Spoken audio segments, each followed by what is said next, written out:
Bonjour à tous et bienvenue pour cet épisode numéro 197 du Basket Lab, le laboratoire du jeu. Alors aujourd'hui, nous allons parler de l'échange de OG Anunoby chez les New York Knicks. Bon, alors, comment allez-vous en cette, en cette fin d'année, en cette toute fin d'année? Et oui, une année 2023 qui a été très chargée sur le Basket Lab en termes de nombre de podcasts, et donc pourquoi pas finir par un épisode totalement surprise, totalement imprévu sur cet échange qui est tombé donc aujourd'hui, 30 décembre. Normalement, si tout va bien, pour vous, c'est donc le dernier podcast de l'année, le 31 décembre, si j'arrive à publier ça demain. On verra bien. Mais bref, donc aujourd'hui, on va revenir donc sur cet échange entre les Knicks et les Toronto Raptors qui a emmené donc OG Anunoby chez les Knicks. Et donc je me suis dit, allez, on prend le micro, on allume, on fait un petit react, je sais pas, mais on essaie un peu de parler de l'échange vite fait, parce qu'il y a quand même pas mal de composantes assez intéressantes à cet échange, donc on peut en discuter quelques temps. Et en plus, évidemment, ça ne pouvait se passer que comme ça. Dans l'hebdo qu'on a enregistré un peu en avance, vous savez que l'hebdo du Basket Lab, c'est tous les lundis matins à 5h, mais pour que ça soit publié à 5h, il faut qu'on enregistre en avance. Et pour qu'on ait un peu une marge de manœuvre en cas d'imprévu, on enregistre non pas le dimanche, mais le vendredi ou le samedi. Là, en l'occurrence, c'était déjà dans la boîte. C'était dans la boîte, donc forcément, dans l'hebdo de lundi, de demain, vous allez entendre parler des Knicks avec Immanuel Quickley. Vous allez entendre parler de OG Anunoby, où est-ce qu'on pourrait l'envoyer, par exemple. Bref, donc l'hebdo de lundi, vous verrez ça. Ceci est totalement anachronique, mais bon, j'allais pas tout modifier au montage, mais en tout cas, voilà. Voilà cette émission pour aujourd'hui. On va parler du trade et puis demain, l'hebdo en back-to-back pour le 1er janvier, évidemment.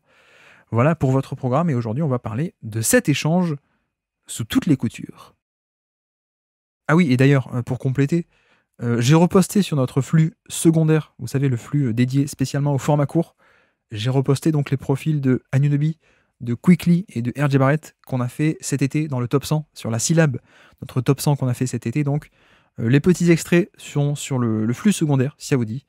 Donc, Barrett, Anunoby et Quickley, 15 minutes chacun, pour profiter un peu de leur profil, si ça vous dit, le flux secondaire.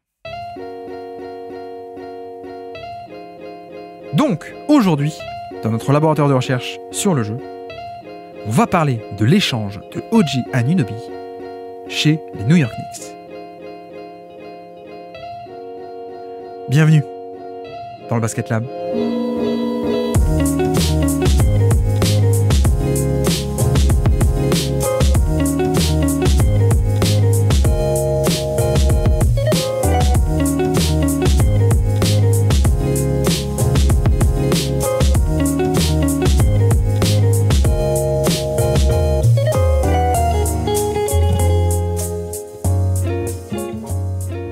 Bon, alors, l'échange en question. Commençons par là.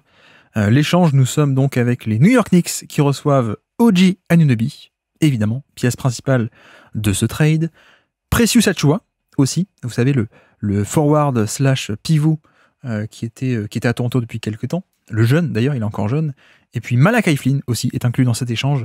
Malachi Flynn, fier représentant de la première All-Hipster Team du Basket Lab, mais qui est un meneur backup. Voilà, si vous connaissez pas. En gros, donc un meneur backup. Precious Achiuwa, qui est encore un jeune prometteur, peut-être, on va en discuter, je ne sais pas. Et puis Anunoby, évidemment. Donc ça, c'est côté New York. Et puis côté Toronto, RJ Barrett débarque chez les Raptors. Lui, le Canadien, d'ailleurs. Canadien et le filleul, d'ailleurs, de Steve Nash, je crois.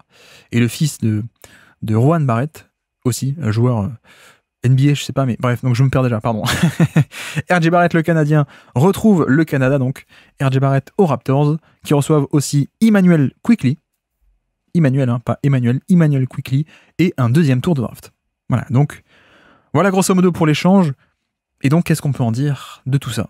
Eh bien, pas mal de choses, mais, mais c'est vrai que ma première réaction, c'était de me dire que, finalement, on va dire que dans le référentiel des Knicks, et je suis pas forcément d'accord avec tout ce que eux pensent, notamment, mais je me suis dit que dans le référentiel, c'était finalement pas si mal que ça.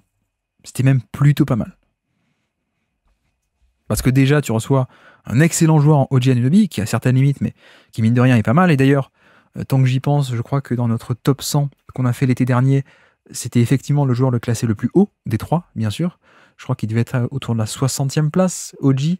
Et puis RJ Barrett était tout à la fin, même on se demandait s'il devrait y être. Il n'avait pas passé le code des 100, mais il était après 100, tout en bas. Et Quickly devait être autour, 80-90, je dirais, un truc comme ça. Donc voilà.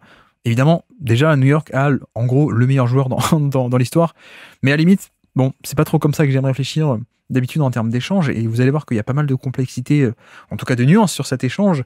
Mais c'est vrai que pour le coup, et je suis pas d'accord forcément avec eux sur le cas Quickly, mais pour moi, dans leur référentiel et selon leurs critères, on va dire, j'ai l'impression que c'est plutôt pas mal. Parce que dans leur logique, j'ai pas l'impression que Immanuel Quickley, il comptait forcément le garder très longtemps. C'est un peu mon impression. Alors peut-être que je me trompe. Et d'ailleurs, peut-être que alors, je suis moi-même assez haut sur Quickley, pour le coup. On parlera peut-être plus tard de certaines comparaisons avec Tyrese Maxey, je ne sais pas, que j'ai déjà fait par le passé, et que je ne renie toujours pas d'ailleurs. Donc oui, je suis plutôt fan de Quickley. Et je suis pas d'accord avec l'avis des Knicks. Et je sais même que les fans des Knicks qui m'écoutent doivent se dire aussi, bah non, c'est pas forcément un si bon trade que ça de perdre Quickley, quoi. Ça nous embête un peu, hein, pour essayer de rester poli. Je me suis rattrapé au buzzer. Mais, et je suis assez d'accord avec ça, mais pour parler un peu des Knicks dans leur logique, pour moi, les Knicks ne comptaient pas forcément re-signer Quickley. Je pense. Déjà parce que ils ne l'ont pas fait l'été dernier, où ils avaient la possibilité de... vous savez, quand un joueur est drafté à l'année N, il signe un contrat pour les joueurs du premier tour, un contrat de 4 ans.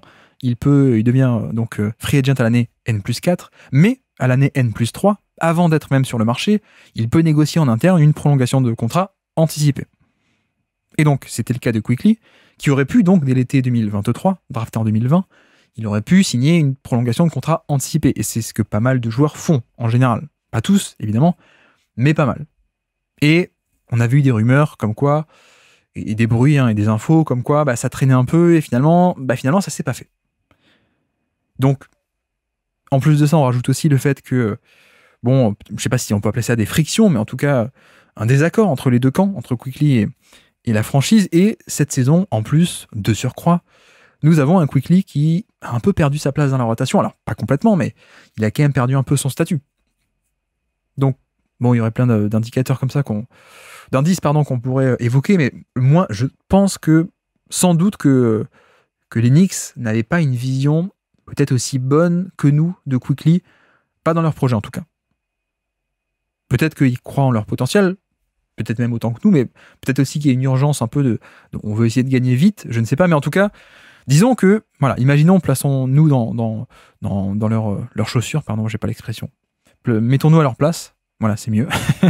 Mettons-nous à la place des Knicks qui ne pensent pas forcément que Quickley est intouchable, sachant que c'est pas lui l'équipe, hein. On a Jalen Brunson, on a pour l'instant Julius Randle, on a d'autres cadres, il y a Josh Hart qui est arrivé, Dante DiVincenzo qui est arrivé et qui a pris les minutes de tout le monde sur les rotations extérieures, etc., etc. Voilà, Quickley, c'est un chouchou de beaucoup de monde, je pense. Je suis pas sûr que pour eux, c'était un joueur intouchable. D'ailleurs, ils ne lui ont pas signé de prolongation anticipée donc l'été dernier. Et donc, on en avait parlé un peu dans l'hebdo. Je sais plus quel hebdo, quel lundi matin on en avait parlé, mais pour moi, c'était un peu inéluctable qu'on se dirigeait vers cette option de finalement, on va se séparer de Quickley, puisque si on ne s'en sépare pas, si on ne fait rien pendant la saison, il est possible, voire même probable, on peut dire, qu'en effet, une autre équipe donc vienne mettre sur la table un contrat pour Quickley l'été prochain. Et certes, les Knicks auront les droits de Quickley, il sera restricted free agent, donc les Knicks auraient pu s'aligner, pour parler au conditionnel. Ils auraient pu s'aligner, mais ça aurait peut-être coûté cher. Plus cher que ça. Imaginez, je sais pas moi, un Washington, un Orlando qui se dit on va en faire notre titulaire, qui donc vient lui proposer un énorme contrat, ou en tout cas assez volumineux. Si t'es les Knicks, tu dis non, c'est trop cher pour nous, et donc tu le laisses filer pour rien. Donc bref. Moi, c'est un peu pour ça que l'échange me semblait un peu inéluctable, d'un point de vue situation contractuelle de Quickley. Et donc, pour reprendre un peu le fil, effectivement, dans cette logique-là qu'il fallait s'en séparer, finalement, c'est pas mal. Ça me paraissait venir, et donc voilà. C'est pas mal parce que tu en tires profit, tu arrives à aller chercher Anunoby, même si on pourrait argumenter que c'est pas parfait non plus, on va y arriver, parce que lui aussi a une situation assez bizarre, mais bref, donc il y avait ce premier critère pour moi qui était qu'il fallait un peu se faire un échange pour Quickley. Il y avait un peu le côté, dans les bons points de ce trade, pour moi, il y a aussi le fait que, mine de rien, je suis désolé d'employer des mots peut-être très crus, mais c'est un peu un salary dump de RJ Barrett, cette histoire aussi. Je pense, hein.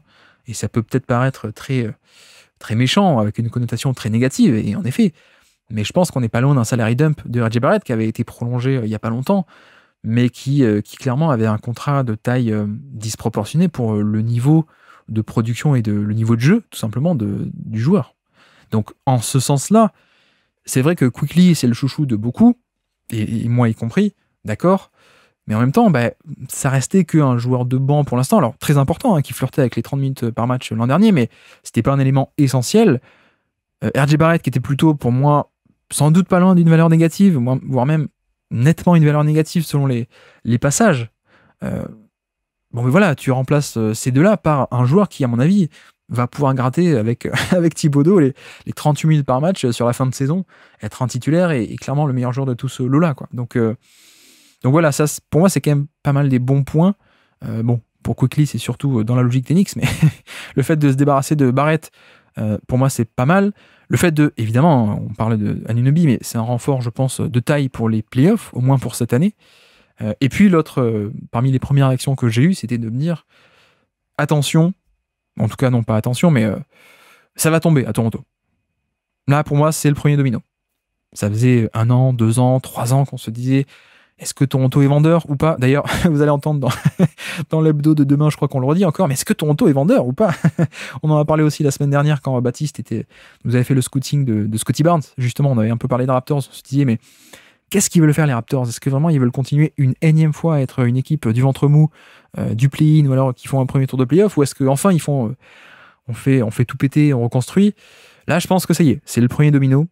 Ça m'étonnerait pas donc que le point parmi les premières actions que j'ai eu, c'est Anunoby, ok, sympa, mais surtout, Siakam pourrait être disponible. Donc ça, c'est quand même l'information un peu du jour, mine de rien. Mais bref, voilà un peu pour quand même mes premières actions que je m'étais un peu notées. Et pour le coup, avant d'enchaîner vraiment sur l'aspect sportif, j'ai quand même pas mal de remarques à faire sur l'échange en lui-même, et notamment sur le prix. Et c'est vrai que c'est un échange, je trouve, assez atypique, parce que les situations sont toutes très bizarres, je trouve, de tous les joueurs impliqués. Et j'en suis presque à me dire, ma première action, c'était de me dire, mais le prix est extrêmement bas pour Anunoby, qui est une pièce convoitée par absolument tout le monde, hein, qui pourrait être la pièce manquante de absolument n'importe quel contender, je trouve, qui est le joueur qui aurait pu faire passer d'une bonne équipe à une très bonne, ou d'une très bonne à un favori au titre, je pense. Quelqu'un qui était convoité sur le marché depuis pas mal de temps, mine de rien. Donc la première action sur le prix de l'échange, c'est de se dire, ah ouais, c'est quand même pas pour très cher, quoi. Et sauf que il y a un sauf que, il y a un mais, il y a aussi une situation contractuelle à prendre en compte. Et cette situation contractuelle, c'est la suivante. Il a encore 2 ans de contrat, enfin 1 an et demi, du coup, donc il a 2024, ok. Il a aussi 2025, mais c'est une player option. Donc il peut totalement décider en juillet prochain, ou en juin prochain, pardon, de ne pas lever l'option et donc de devenir free agent. Donc forcément, on arrive un peu sur cette difficulté que, certes, le joueur en valeur sportive est intéressant et donc tu pourrais t'attendre à une grosse contrepartie, mais en même temps, est-ce que tu vas être prêt à payer très très cher pour quelqu'un qui pourrait partir d'ici, j'allais dire 6 mois, mais enfin, d'ici 3 mois, quoi, presque, qui va te faire janvier, février, mars, avril, peut-être mai, si t'es chanceux en playoff, 4-5 mois de temps de jeu, et puis ensuite il se barre, quoi. Est-ce que vraiment t'es prêt à mettre sur la table beaucoup sur la table pour, certes, un joueur très intéressant et qui sportivement le mériterait, mais qui contractuellement, ça marche pas comme ça, quoi. Tu peux pas. Et d'ailleurs, autre point peut-être de difficulté, mais quelles sont aussi les velléités de OG Anunoby? Ça peut être une complication aussi. À quel point est-ce que lui souhaiterait être payé beaucoup et avoir un rôle majeur également? Ça peut totalement être une difficulté, puisque là encore, imaginez, vous êtes une équipe NBA, vous mettez pas mal d'assets sur la table pour l'obtenir, et que finalement tu dis oui, mais on met des assets sur la table, mais parce que c'est pas qu'une location, on va le re-signer. Certes, mais si l'été prochain, vous tombez pas d'accord parce que le joueur demande beaucoup, c'est compliqué, quoi. Et notamment, d'ailleurs, ça vient de sortir là, au moment où j'enregistre, donc on est samedi soir. Effectivement, il paraîtrait que Anunoby, après avoir passé pas mal de temps à Toronto, d'être un peu le futur MIP, mais qui ne l'a jamais été, Apparemment, il demanderait sur la prochaine free agency, donc s'il devient free agent, mais je pense qu'il le saura, puisque il est à un âge où il a tout intérêt à ne pas prendre sa player option. Il est bon, il est encore dans son prime, donc il n'a pas d'intérêt à faire ça. Autant sortir de ce contrat très vite et en re-signer un très long dès maintenant, en fait. Très, très long et très lucratif. Donc je pense qu'il va en sortir de ce contrat, donc potentiellement pour être free agent. Mais surtout, il pourrait aussi... lui, là, il l'a pas choisi, cette destination d'Enix. Alors que peut-être que lui, il se dit, bon, ben moi, je vais être free agent, je vais pouvoir choisir où jouer, déjà, première chose. Au-delà de la destination en elle-même, je peux indirectement aussi donc choisir mon rôle. C'est-à-dire que je sais où est-ce que je vais signer et pour quel rôle. Alors que l'Enix, peut-être qu'ils vont pas avoir beaucoup de trucs à m'offrir. Il y a déjà Randall, il y a déjà Brunson, il y a peut-être d'autres, je sais pas, mais si l'Enix s'imagine ou veulent le faire entrer dans une case de 3&D, si ça se trouve, dans 6 mois, à Newby, il dit ok, merci, bye bye, quoi. Je m'en vais. Et puis non, pardon, je me perds. Par rapport à ses velléités, donc velléités de rôle, certes, mais il y a aussi des velléités financières, puisqu'on a appris qu'il voudrait autour de 40 millions de dollars l'année, sachant qu'actuellement il est payé 19, 18, je crois, un truc comme ça, autour des 20, et il a une player option pour l'an prochain qui est à 18. Bref, donc il voudrait un plutôt pas mal gros salaire, quoi. Donc là encore, le joueur est très très intéressant, et moi sportivement j'aurais été prêt à mettre sur la table pas mal de choses, y compris pourquoi pas 2 ou 3 tours de draft futurs si t'es un contender, un favori pour le titre, pardon, pour parler français. Mais en effet, peut-être que les équipes ne l'ont pas mis parce que non, c'est trop risqué, quoi. Imagine, tu mets 3 tours de draft si t'es Milwaukee, si t'es Miami, je dis n'importe quoi, mais tu mets des tours de draft ou des assets dans la balance, et puis dans 6 mois, le mec il dit non, mais je m'en vais, ou alors donnez-moi 40 millions d'euros, ou alors non, directement je m'en vais. Donc bref, première un peu raison pour laquelle le prix était assez bas, finalement, c'est ça. La free agency aussi de Quickley, on en a parlé, mais certes, lui aussi, le joueur est intéressant, et en effet, Toronto, dans l'échange, obtiennent aussi les droits de s'aligner sur n'importe quel contrat, donc c'est bien. Même si une équipe, je veux dire, vient mettre une grosse offre, ils pourront s'aligner, mais imaginez quelqu'un vient mettre un contrat max, c'est un peu embêtant. Donc, bref, la situation de Anunoby était compliquée, de Quickley aussi était compliquée, RJ Barrett aussi, on a déjà dit, contrat assez gros par rapport à sa situation. Donc à quel point c'est pas, en fait, Quickley a une très belle valeur pour les Raptors, mais la belle valeur de Quickley, ça sert un peu à faire passer la pilule de Barrett, en gros, où d'un côté on a Barrett qui est le gros salaire mais sportivement pas intéressant. Bon, on le combine avec quelqu'un qui a un petit salaire mais sportivement intéressant. Allez, c'est un package qui fait que ok, on accepte. Donc voilà, je pense que le prix, finalement le prix, et je trouve, est des deux côtés pas cher, ce qui est un peu bizarre à dire, parce que bon, en général, si c'est pas cher pour l'un, c'est que c'est très intéressant pour l'autre. Mais je comprends que peut-être les deux fanbases puissent être déçus. Mais c'est vrai que j'avais aussi noté ça. On a parlé d'Anunoby, qui sportivement aurait peut-être pu mobiliser un échange, un package en retour beaucoup plus intéressant, mais ça n'a pas été le cas parce qu'il est en fin de contrat. Et malheureusement, si je peux me permettre une parenthèse sur Toronto, ça va être pareil avec Siakam. Parce que Siakam, c'est pareil. Siakam, il est en fin de contrat l'été prochain. Et lui, il a même pas de player option. Donc lui, on sait, c'est sûr que c'est vraiment pour une location. Et pareil, Siakam, moi, en plus, c'est quelqu'un que j'aime beaucoup, que dans la syllabe, je l'ai mis top 30, je crois, un truc comme ça, mais enfin plus haut sans doute que pas mal de gens l'auraient mis, je pense. Pour moi, il est vraiment extrêmement intéressant, je pense. C'est juste qu'on l'a pas vu dans le bon rôle ou dans la bonne équipe, mais bref, pour moi, Siakam, c'est un top joueur, vraiment, à niveau All-NBA ou pas loin selon les années. Mais le problème, c'est qu'il est en fin de contrat. Et le truc, c'est que, pourquoi est-ce que je dis ça? C'est pas pour répéter la même chose, mais c'est que pour moi, il y a un peu toujours ce truc de Toronto a trop tardé pour faire un trade, et c'est pour ça que les prix sont bas. Ils vont être bas pour Anunoby, ils vont être bas pour Siakam. Et j'ai un peu, moi, ce truc, comment dire, cette devise, je sais pas, mais j'ai toujours ce truc en tête de dire, c'est jamais trop tôt pour faire un trade, mais par contre, c'est souvent, régulièrement, voire toujours un peu trop tard. En général, les équipes appuient souvent trop tard sur la gâchette, et elles le regrettent sans doute un peu, parce que finalement, tu laisses un peu passer des opportunités, ou alors, dans le cas de Toronto, si tu fais péter cette équipe il y a 2 ans, t'as pas forcément les mêmes retours, en fait. T'as peut-être même, tu accumules un paquet d'assets sans doute bien plus grand, et même si ce ne sont pas des go-to guys, même si pas des superstars, mais tu vois, Siakam, tu l'échanges quand il a encore 2-3 ans de contrat, ou Anunoby, tu l'échanges quand il a encore 2-3 ans de contrat, peut-être que tu te reconstruis beaucoup mieux, parce que tu as beaucoup plus d'assets en retour. Et là, c'est pas le cas. Et finalement, si vous regardez un peu Toronto, bah, qu'est-ce qu'ils ont gagné ces 2 ou 3 dernières années? Sportivement, je parle sportivement, ça a servi à quoi finalement d'essayer de maintenir un peu un niveau de compétitivité un peu élevé? Bah, pas à grand-chose finalement, je trouve. Enfin, sportivement, évidemment. Mais c'est un peu tout le problème de la NBA avec ce côté le ventre mou assez peu intéressant. Mais pour le coup, puisqu'on parle un peu de ça, bah oui, Siakam et Anunoby, au final, ils vont finir par être échangés, certes, mais ils sont un peu échangés au buzzer parce que il vaut mieux, vaut mieux un quignon de pain que rien du tout. Mais c'est dommage parce que tu aurais pu les vendre pour tellement plus cher il y a 1 an ou 2 ans, quoi. Là, enfin, c'est pas, comment dire, c'est pas Toronto se décide à les vendre, c'est Toronto se résigne à les vendre maintenant. C'est pas, ils se disent, ok, allez, on fait le move, on fait tout péter. C'est non, là on est allé au bout du cycle et enfin on abandonne là. Là on les vend juste avant la fin, mais voilà, on va pas en obtenir énormément non plus. Donc ça c'est toujours un peu dommage parce que pareil, hein, Siakam lui aussi, hein, est-ce que tu veux mettre beaucoup d'argent sur la table sachant que lui-même contrôle son destin l'été prochain? Je ne sais pas. Donc voilà qui explique un peu, je trouve pour moi le prix un peu bas. Mais après c'est vrai que au niveau de cet échange, et encore une fois avant de parler sportif, mais personnellement je suis assez étonné que les Knicks se soient décidés à tourner la page RJ Barrett et qu'ils aient un peu abandonné le projet, de facto.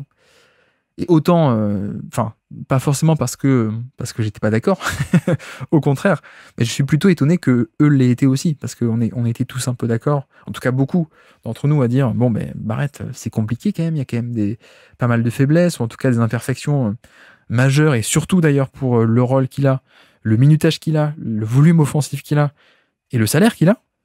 Donc, c'est pas tant que... Enfin, moi, je suis d'accord avec ça, le fait d'abandonner le projet, mais je suis étonné que les Knicks le fassent eux-mêmes, quoi. Parce qu'il était encore assez jeune, il avait encore un temps de jeu conséquent cette année, il était encore dans la rotation devant pas mal de monde très intéressant. Il était encore à 30 minutes par match cette saison, 34 la saison dernière. Il est encore assez jeune, hein, il a que 23 ans. Et c'est vrai qu'en général, vous savez, les équipes, elles ont toujours... Enfin, tout le monde, hein, on a toujours le biais du... c'est notre joueur, quoi. Nous, on va y arriver. En tout cas, quand nous, ça nous concerne, on a toujours un peu ce biais-là où on a du mal à accepter, alors que quand on dézoome et quelqu'un de l'extérieur a sans doute une autre vision.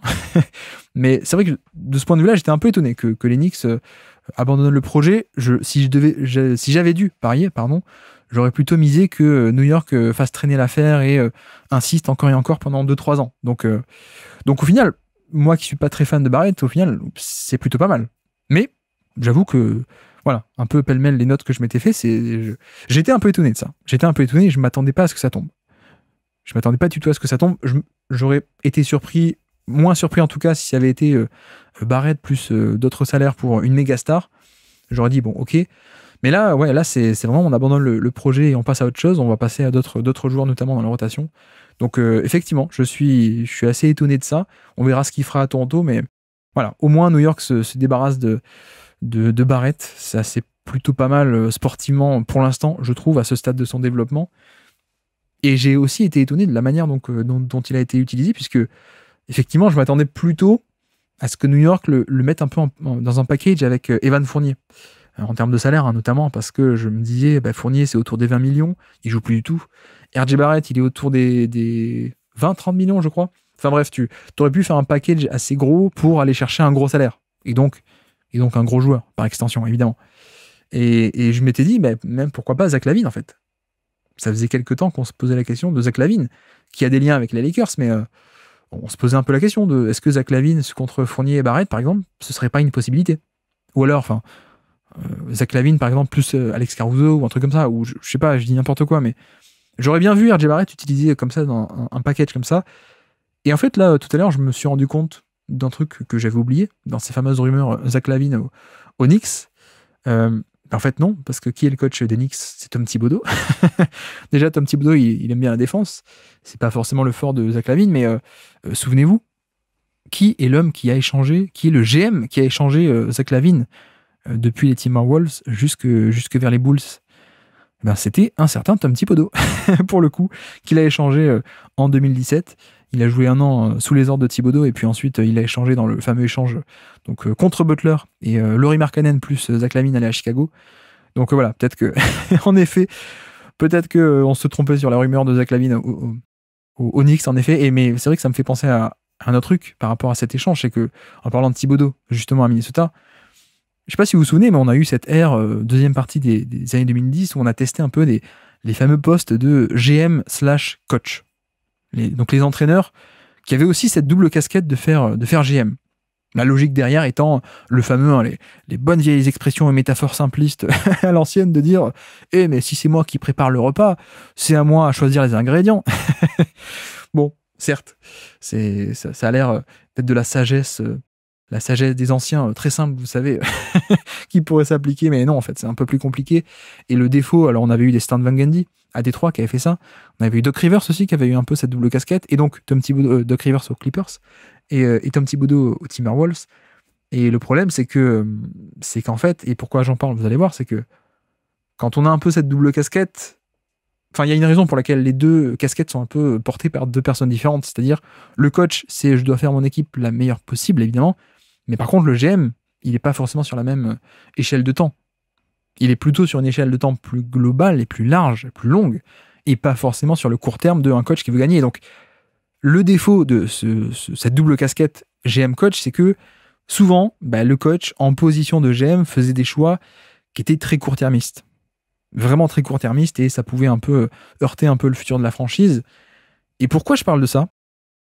C'est que Tom Thibodeau n'est pas forcément le GM des Knicks, évidemment, mais par contre, il a de très très bonnes relations avec je crois que c'est son ancien agent, mince, j'ai perdu le nom, le GM des Knicks, bref, qui est lui-même un ancien agent, le GM des Knicks. Et je me demande à quel point, en tout cas, j'ai une impression globale actuellement avec les Knicks qu'il y a beaucoup de choix qui sont faits justement très court-termistes. Parce que moi, personnellement, par exemple, je ne me serais pas séparé de Quickley. Assez clairement. Alors que là, on se sépare de la jeunesse de R.J. Barrett, peut-être, certes, mais de la jeunesse et du potentiel et du long terme qu'aurait pu apporter Quickley, on s'en sépare pour finalement un joueur meilleur, mais plus vieux, avec un potentiel limité, et qui surtout peut aussi partir. Donc je parle un peu de ce côté de l'époque des doubles casquettes, parce que j'ai un peu l'impression qu'on est sur une logique très court-termiste à New York depuis quelques temps, depuis l'arrivée du nouveau GM, justement, qui est donc très lié avec Tom Thibodeau. Donc même si Thibodeau n'est pas forcément concrètement le GM, j'espère que vous voyez un peu ce que je veux dire. Mais voilà, je sais pas, moi je suis pas forcément d'accord, même si l'évidence c'est que oui, l'équipe est meilleure, mais en même temps, c'est admis. C'est le principe des choix un peu court-termistes, c'est qu'on se renforce bien pour maintenant. Mais ça se fait un peu au sacrifice du long terme ou du moyen terme. Et voilà, je sais pas, je suis pas hyper fan. J'avoue que je suis pas hyper fan de ce côté-là. Et cet échange, je l'aurais pas forcément fait côté New York, mais voilà, je voulais aussi mettre ça en avant parce que finalement, il y a pas mal de projets jeunesse qui ont été abandonnés, pas mal de potentiellement de long terme, et là, on est sur du court terme, quoi. En tout cas, du moyen terme, au moins moyen terme, mais voilà. J'ai un peu cette impression alors court-termiste, je sais pas si c'est le bon mot, mais en tout cas plus court-termiste, que ce qu'on aurait pu avoir, en tout cas. Ça me paraît un peu sûr. Mais bref, et oui, pour revenir à ça, pourquoi est-ce que j'étais aussi un peu surpris que les Knicks se débarrassent de R.J. Barrett comme ça, pour Anunoby, qui est un bon joueur, mais donc situation particulière, comme on a dit. Mais c'est vrai que les Knicks ont fait ce choix maintenant, d'utiliser donc leur asset maintenant, donc le contrat de R.J. Barrett. Je me demande à quel point est-ce qu'ils pouvaient pas attendre pour un autre move.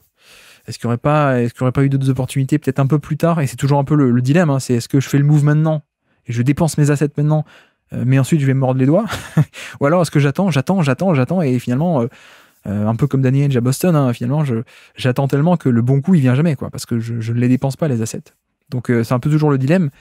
Là c'est vrai que ils ont appuyé sur la gâchette maintenant. Ok. Bon, il leur reste des assets, hein. Il leur reste Evan Fournier, son contrat qu'on peut attacher à des tours de draft. Mais là, par exemple, s'il voulait faire un échange pour une grosse star à plus de 30 ou 40 millions d'euros, ça me paraît compliqué maintenant. Ça me paraît compliqué, ou alors il va falloir inclure quelqu'un de la rotation, mais quelqu'un d'un peu important. Mais ouais, je pense à Siakam, je sais pas. Est-ce qu'ils auraient pu aller chercher Siakam plutôt qu'Anunoby? Je pense pas, parce que le profil aurait fait un peu redondant avec Randle, même totalement. Mais je sais pas, est-ce que Donovan Mitchell peut-être pourrait être disponible l'été prochain ou pas. On sait que c'est pas forcément, enfin il a pas choisi d'aller aux Cavs et il y a toujours des rumeurs avec Donovan Mitchell. Est-ce qu'il y aurait pas eu moyen de faire un truc avec Mikal Bridges aussi? Alors peut-être pas de suite, peut-être l'été prochain, mais là encore c'est pareil, on sait pas ce que Brooklyn veut faire. Euh, Est-ce que Kevin Durant n'aurait pas été disponible d'ici 6 mois? On sait pas. Non voilà, c'était un peu sur ce côté-là, et en fait j'en parle parce qu'on a aussi appris dans l'actu, et vous allez l'entendre, hein, ce sera dans les infos de la semaine demain dans l'hebdo. Mais non, on a appris aussi que Dejounte Murray pourrait intéresser les Knicks.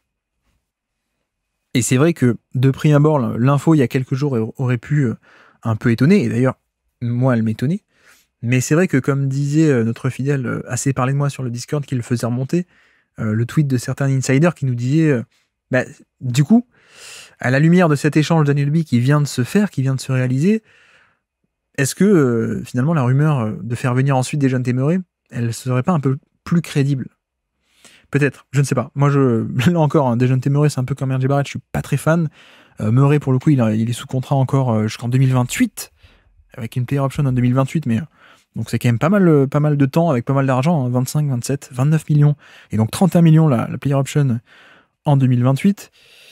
Mais bon, je sais pas. On a eu cette rumeur, et pour le coup, je sais pas si ça va se faire, mais ça me paraît totalement plausible que ce front office-là, donc qui est assez court-termiste et qui est assez axé défense et assez vétéran, et bon, ça m'étonnerait pas. Est-ce que ça va être le deuxième move? Est-ce qu'ils vont le faire d'ailleurs d'ici que je sorte cet enregistrement? Je ne sais pas, mais est-ce qu'ils vont le faire? Le deuxième move, est-ce que d'ici février, il va y avoir Dejounte Murray à côté d'Anunoby chez les Knicks? Je sais pas, c'est possible. En tout cas, c'était dans les rumeurs. Et puis dernier point rapidement, parce que ça fait quand même pas mal de temps qu'on parle déjà. Et dernier point avant de passer au sportif, mais qui est un peu marrant vraiment sur l'anecdote, mais c'est rigolo qu'on ait cet échange entre les Knicks et les Raptors, puisque vous savez qu'on est actuellement dans une bataille juridique entre les deux franchises, avec la fameuse affaire d'un assistant coach qui est passé d'une équipe à l'autre. Je crois qu'il est passé des Knicks aux Raptors, si je ne dis pas de bêtises, et avec une histoire de vol de propriété intellectuelle, puisqu'il serait parti avec des données de scouting avec lui, donc ça enfreindrait les lois évidemment des contrats ou confidentialité, protection des infos de l'entreprise, etc., etc. Je suis pas expert, donc je vous dis des gros mots, je vous dis des mots très flous, comme ça vous prenez la notion si vous savez laquelle c'est. Mais voilà, il y a un peu cette affaire-là qui est en cours, et surtout, bon, cette affaire, elle est pas très grave, mais il y a une portée un peu diplomatique là-dedans, même très politique, puisque le chef du Board of Governors, donc du clan des proprios, le chef de ce clan, c'est le propriétaire des Raptors, d'après ce que j'ai compris, qui est donc indirectement le chef de Adam Silver, hein, qui est le commissionnaire, qui bosse un peu pour les 30 proprios. Hein. Et du coup, c'est vrai que les Knicks attaquent en justice, ou en tout cas font des procédures pour dire bah non, il y a conflit d'intérêts, quoi, c'est pas très net. Donc bref, c'est un peu marrant de voir qu'en effet ils ont réussi à faire un échange entre les deux franchises au milieu de cette affaire juridique qui n'est pas rien du tout, pas négligeable, mais bon, c'est rigolo parce que au final quand il y a un échange qui se fait, c'est pas les GM, hein. Il faut qu'il y ait le dernier mot qui vienne de la part des propriétaires, donc voilà, c'est quand même rigolo que les deux quoi qu'ils se sont peut-être pas parlé directement les propriétaires, mais il y a eu au moins un aval des deux camps. Mais bref, et donc voilà pour les quelques remarques sur l'échange en question. Essayer d'expliquer en tout cas pourquoi est-ce qu'on a un prix aussi particulier. Pourquoi est-ce qu'on a cette situation qui, vous avez vu, est un peu atypique, hein, pour le coup en termes de situation des uns des autres.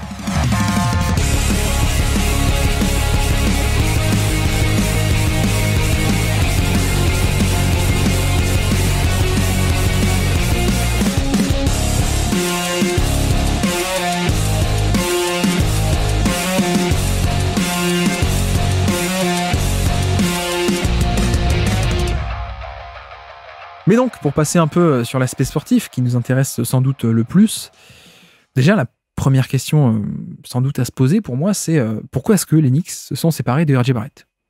Pourquoi est-ce qu'ils ont voulu se séparer de RJ Barrett? Ça peut paraître, et je tiens quand même à le développer parce que pour moi ça me paraît une évidence, mais ça l'est peut-être pas pour tout le monde, et d'ailleurs tout le monde n'est pas forcément d'accord avec moi, hein, c'est pas une évidence, je n'ai pas la vérité, mais vu que je l'ai un peu évoqué, que pour moi c'était pas forcément une mauvaise chose de s'en séparer, mais je voudrais un peu expliquer, c'est vrai. Pour moi, ça a un sens de se séparer de lui, alors que pourtant, on peut se poser la question, parce qu'il y a une production statistique brute qui est là, hein, il y a des points par match, il joue beaucoup, il a que 23 ans, il est encore très jeune, donc on pourrait croire encore au potentiel et se dire, c'est quand même une perte assez significative. pour moi, les raisons, elles sont assez évidentes. C'est que il est relativement mauvais. Alors, tout est relatif, hein. Mais voilà, pour moi, il est pas si bon que ça. En tout cas, voilà, on va le reformuler autrement. Parce que mauvais, c'est peut-être un mot à connotation assez forte. Mais pour moi, il est pas suffisamment performant. Déjà, premier élément. Et puis, deuxième, surtout, moi, je trouve qu'il y a un manque de progrès depuis quelques années. Et surtout, un plafond et une marge de progression qui n'est pas si grande que ça. Et assez clairement, pour moi, le problème principal de RJ Barrett, c'est c'est offensivement, hein, mais c'est le toucher de balle.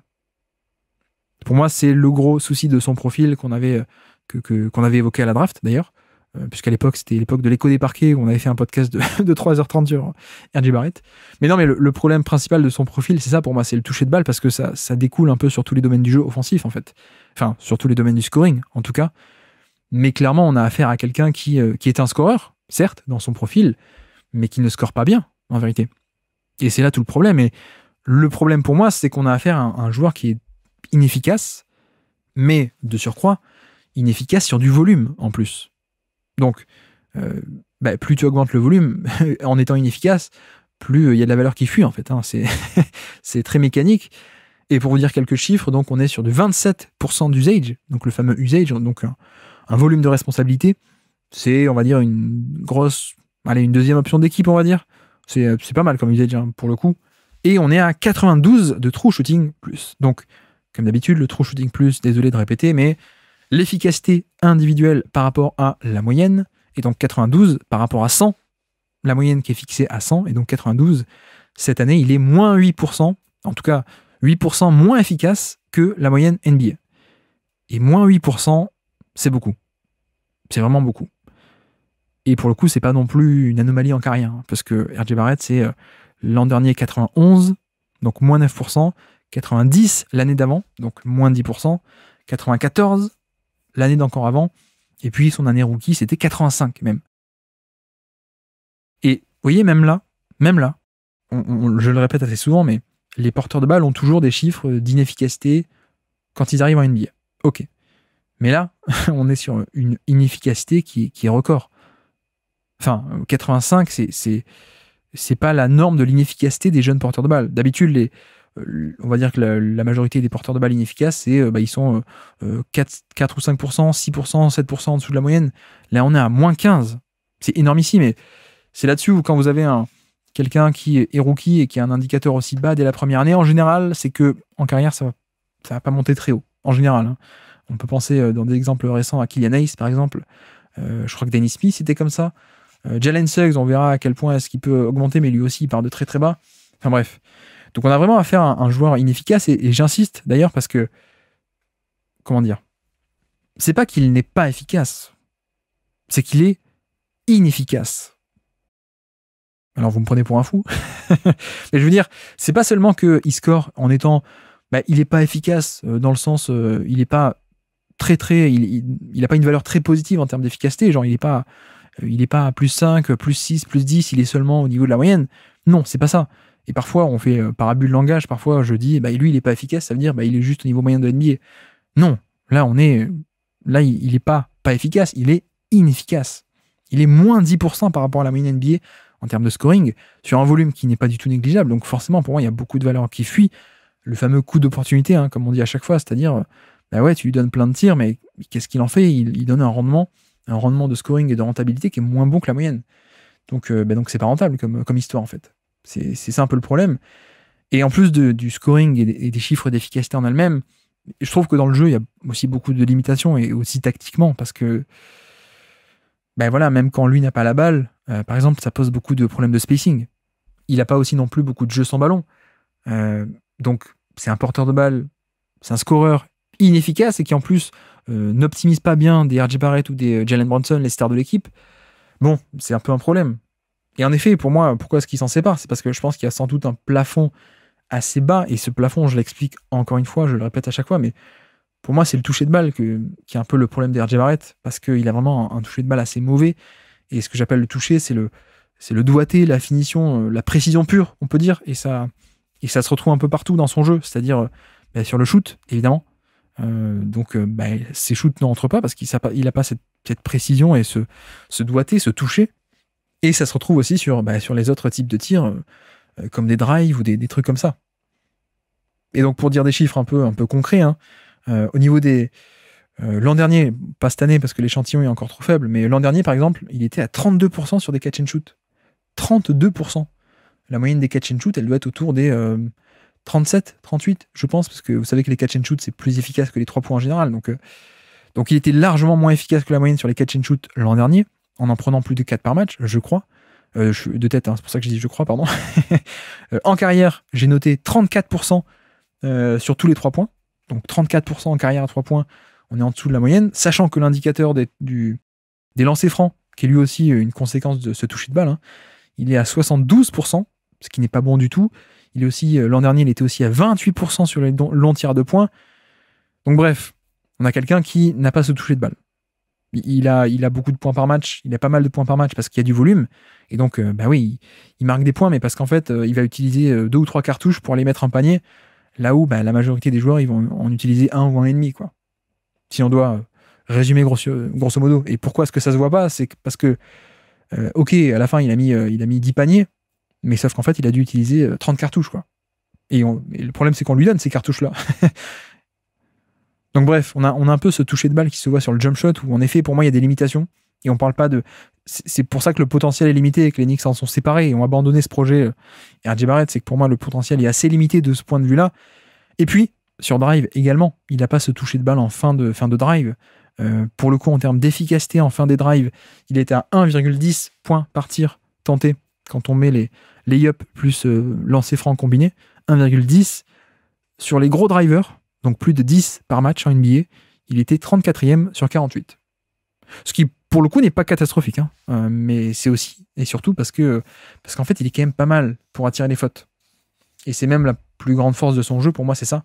C'est cette capacité à aller chercher des fautes, qui sont les points les plus rentables du basket. Donc ça aide pas mal à relever, mais sur tout le reste, au niveau des drives, non. Et encore, là, je vous parle que d'efficacité, mais il y a pas mal de problèmes dans le jeu, c'est-à-dire le toucher de balle. Certes, c'est une composante, mais le dribble, son dribble n'est quand même pas si fonctionnel que ça, je trouve. On n'est pas sur un excellent dribbleur en mouvement et de manière dans le flow du jeu, quoi, fonctionnellement, pardon. Et puis, d'ailleurs, il est surtout main gauche, hein, évidemment, vous le savez. C'est plutôt un gaucher qui a pas du tout ou pas trop de main droite. Donc ça limite aussi en termes de drive, hein. À chaque fois, les Knicks faisaient des systèmes qui étaient obligés de le remettre sur sa main gauche. Du coup, donc même s'il y avait un piqué dans le côté droit, c'était pour le mettre en position de faire un snake et de revenir sur sa main gauche, etc. etc. Ou alors, il fallait lui libérer des isolations côté gauche ou d'autres trucs comme ça. Donc même dans le jeu, là j'ai parlé de chiffres, mais même dans le jeu, il y avait des limitations en termes d'utilisation et de bon fonctionnement, si vous voyez ce que je veux dire un peu. Une des limites aussi pour moi, c'est les qualités athlétiques, à mon sens, où on parle beaucoup du dribble, de la main gauche ou du toucher de balle, mais athlétiquement, pour moi, il faut se rendre compte que on a quelqu'un de grand, très grand pour le poste, et très costaud, certes, mais qui en fait est très rigide. Et ce que j'appelle rigide, c'est, vous savez, c'est un peu une image, mais il est pas très, à l'inverse, il est pas très flexible, il est pas très fluide, il est pas extrêmement coordonné en pouvant, avec cette notion de flexibilité, pouvoir descendre très bas sur ses appuis, par exemple. Ou alors avoir un contrôle du corps dans toute situation, pouvoir faire se pencher d'un côté, avoir des angles de cheville pour se propulser dans un sens ou dans l'autre à pleine vitesse, etc., etc. Vraiment, cette notion de flexibilité, elle est clé pour être un bon driver. C'est-à-dire que tu dois être capable de faire des choses à ton corps, de le tordre et de le retordre dans plein de sens possibles à pleine vitesse, ou en tout cas en mouvement, et ça, il l'a pas, lui. Et c'est même un défaut, pour le coup, je m'en souviens, qu'il a depuis le tout début. Je me souviens avoir fait une vidéo de lui, même 1 an avant sa draft. Il faisait partie de cette équipe du Canada qui avait battu les jeunes Américains. Donc c'était un peu un phénomène à l'époque. Il avait marqué 38 points contre la Team USA qui perdait jamais d'habitude. Et même à l'époque, je me souviens, il était grand, il était costaud, il avait des skills, il était plus grand que la moyenne de son âge, etc., etc. Mais il descendait pas très bas sur ses appuis. Donc il y avait un peu ce côté rigide qui d'ailleurs, cette rigidité fait aussi que ça accentue un peu ce côté manque de main gauche, enfin manque de main droite pour le coup, pour lui, de main faible.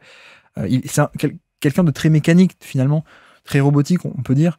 Donc pour moi, il y a un peu ce plafond là, quoi. Et pour le coup, Je sais qu'on pas mal de gens faisaient la comparaison avec Jimmy Butler aussi en termes de profil, parce que pareil, un arrière très grand, imposant, qui n'a pas énormément de pull-up à 3 points, et Butler c'est devenu une star.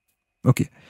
Mais sauf que pour moi, on est sur le jour et la nuit en termes de potentiel et de profil en fait.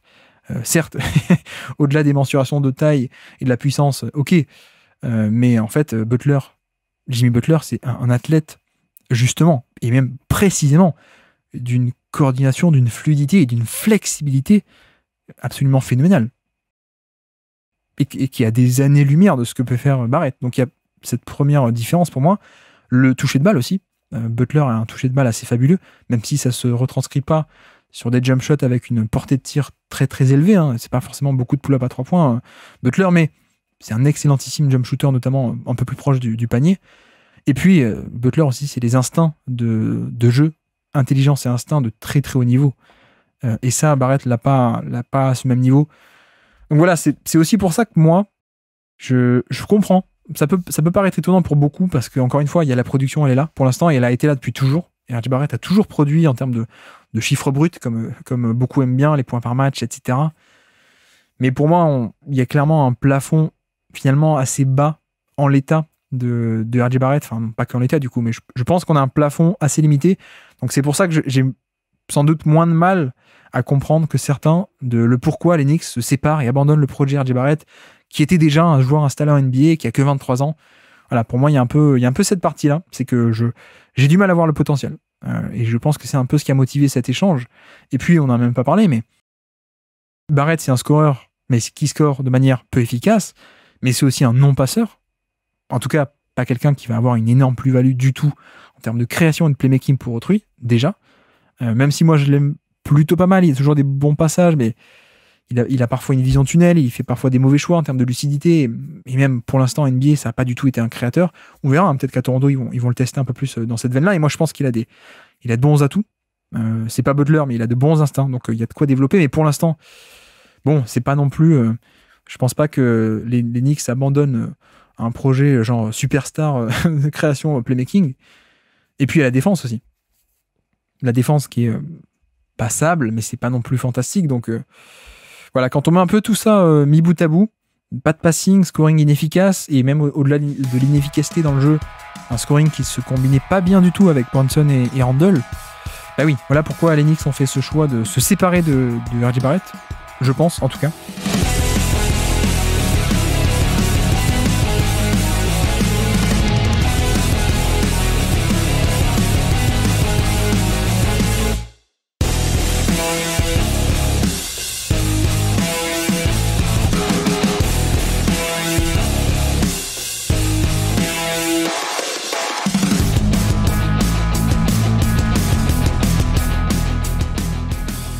Et donc, l'apport de OG Anunoby du côté des New York Knicks, bon, y en a qui sont assez évidents, hein, bien sûr.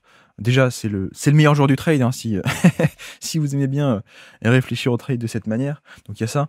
Mais non, alors en vrai, déjà, il y a ce qui est un peu évident pour moi, c'est qu'il vient combler un peu le manque, le vide de vrais postes 3, entre guillemets, chez les New York Knicks. Et bon, les postes, en vérité, on s'en fiche un peu, hein, comme on le dit souvent, mais c'est plutôt en termes de morphotype défensif, finalement.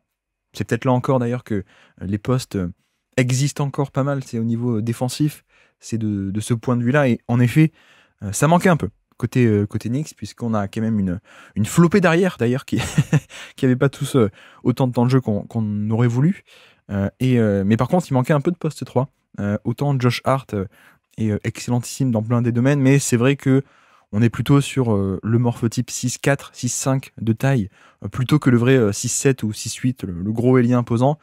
Évidemment, OG Anunoby, c'est ça. Donc, ne serait-ce qu'en termes de morphotype, c'est plutôt pas mal. Et ça va permettre un peu de ne plus avoir autant que ça Julius Randle, parfois en défense on-ball sur des ailiers un peu stars. Ce qui est d'ailleurs le deuxième grand intérêt d'Anunoby, c'est évidemment la défense sur l'homme. Et ça, je ne vous apprends rien. On est sur un des tout meilleurs défenseurs, stoppers face au ballon de NBA parmi ce poste-là, en fait. Hein. C'est clairement, moi, ce que je dis à chaque fois, c'est que on n'est pas forcément sur quelqu'un qui va avoir une activité sans ballon extraordinaire avec Anunoby. Je suis peut-être même un peu déçu à chaque fois du niveau de protection de panier qu'il n'est pas capable d'apporter, justement, alors qu'il a la taille, il a l'envergure et qu'il pourrait faire plus que ça, je pense. Donc on n'est pas sur un off-ball magnifique, ni même extrêmement positif en termes de défense collective, on va dire. Mais par contre, on est sur un des tout meilleurs défenseurs face au ballon de NBA. Ça, c'est clair et net. Et donc, évidemment, ça, c'est un énorme plus. C'est un vrai plus, et surtout dans cette conférence Est où il va peut-être falloir se taper Boston avec Tatum et Jaylen Brown. Donc, ça peut aider d'avoir un poste 3 qui sait défendre. Nous avons aussi Miami, potentiellement, qui sont toujours par là, avec Jimmy Butler. Ça va faire du bien d'avoir un peu de taille et d'envergure sur Jimmy Butler. Nous avons éventuellement aussi peut-être Milwaukee, avec Middleton, mais peut-être aussi d'ailleurs Giannis, je pense. Et ça m'amène aussi à un autre point du profil de la dynamique que j'aime beaucoup. C'est précisément cette flexibilité de line-up qu'il va pouvoir offrir. Parce que, pour le coup, on n'est pas seulement sur un poste 3, défense du poste 3 et pas plus, quoi. Moi, ce que j'aime beaucoup avec Anunoby, c'est qu'on est sur un profil athlétique et physique et de puissance plus grand que ça, même encore, et plus costaud surtout, qui, à mon avis, n'aura aucun mal à offrir des séquences avec des line-up où il peut un peu se décaler en poste 4, même, carrément, voire même, parfois, soyons fous, poste 5, small ball, complètement 5 out, si le coach c'était pas Thibodeau.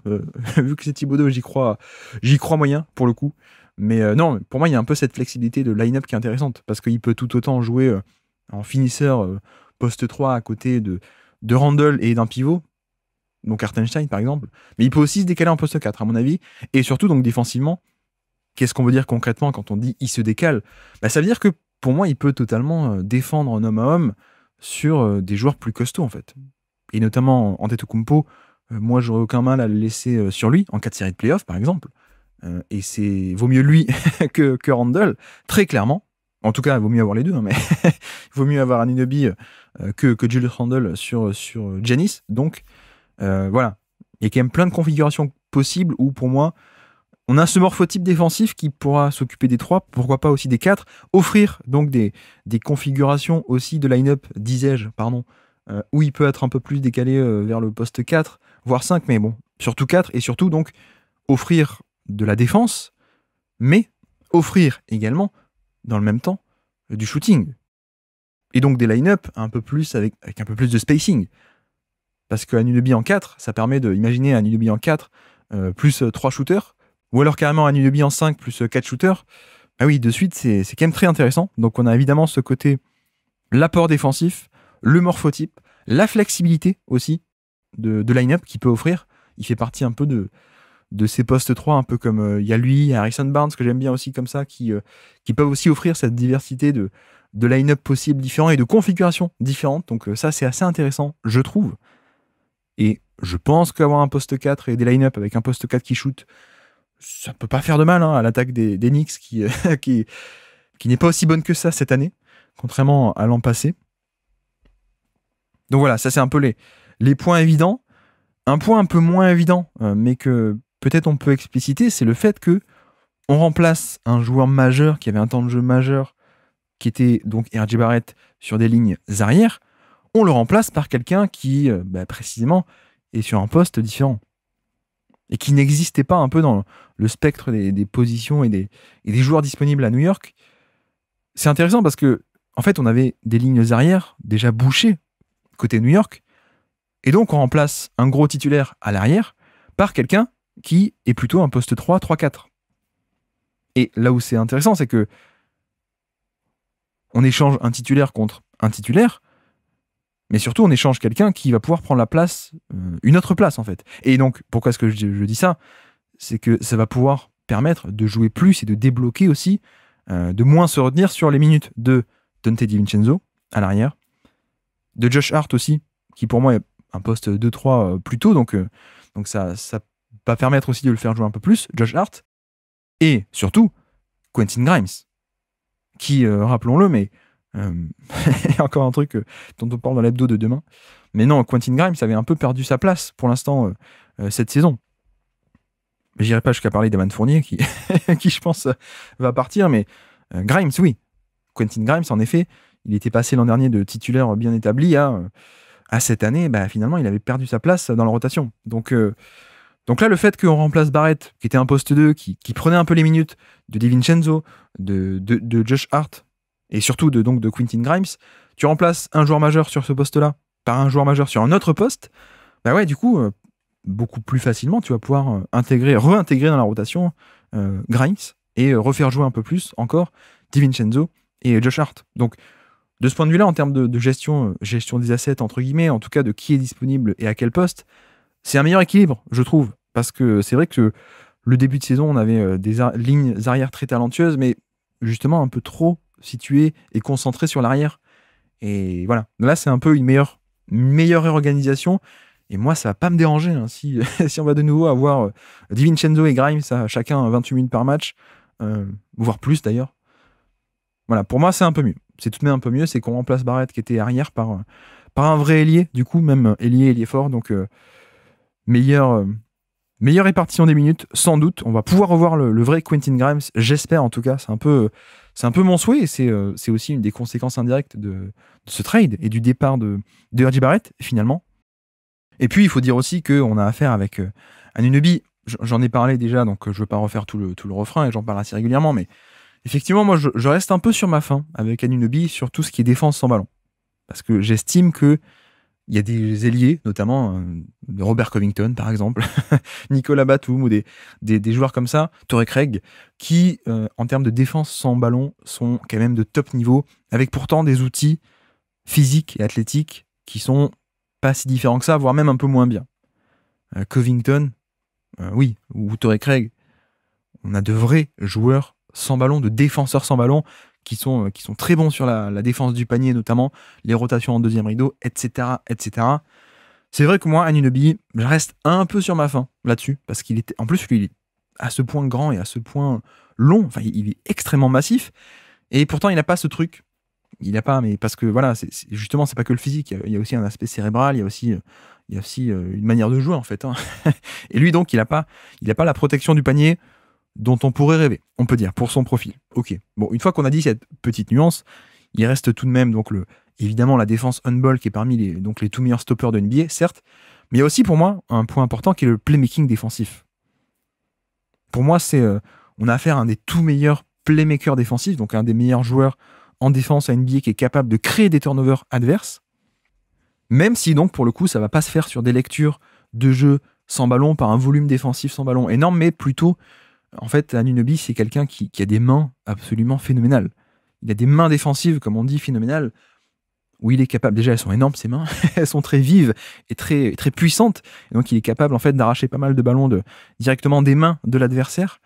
Donc il a ce côté playmaking défensif, il a, mine de rien, cette envergure de bras qui est l'atout numéro 1, l'atout fonctionnel numéro 1 pour être un bon défenseur dans l'espace, et ça il l'a, évidemment, l'envergure de bras. Donc voilà, tout ça mis bout à bout, on n'a pas un protecteur de panier d'élite par rapport à son poste. Oui, on précise par rapport à son poste. Mais on a quelqu'un qui est un stopper fantastique et qui surtout, playmaker défensif de très haut niveau, avec des mains fabuleuses, capable de créer donc des tonnes de turnovers, et qui en plus a eu cette expérience de jouer des années et des années dans les systèmes de Nick Nurse, qui sont donc des systèmes très agressifs, des schémas défensifs extrêmement agressifs. Donc il y a un peu ce côté, si vous voulez, expérience et connaissance, de gestion un peu de ce genre de schéma, qui je pense peut aussi pas mal aider, quoi. On n'est pas sur un défenseur totalement neutre, sans ballon. C'est pour ça aussi que j'insiste, c'est juste que on n'a pas un vrai protecteur de panier d'élite, ok, mais par contre on a quand même une certaine activité sans ballon sur pas mal d'aspects, quoi, sur le playmaking défensif, sur les switches, sur certaines rotations un peu sans ballon, etc., etc. Donc voilà, ça c'est assez intéressant.